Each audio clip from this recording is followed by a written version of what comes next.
Be sure to read and follow the safety guidelines to protect your computer from potential damage and ensure your personal safety.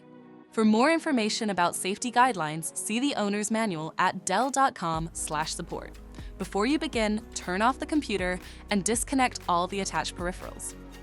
To remove the graphics card, identify and unlatch the right side cover. Lift the cover off the device. Find and unlatch the PSU hinge.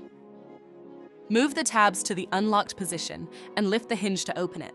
Identify and unlatch the graphics card. Disconnect the cables and unlatch the card to remove it. To reinstall the graphics card, relatch it back to the system.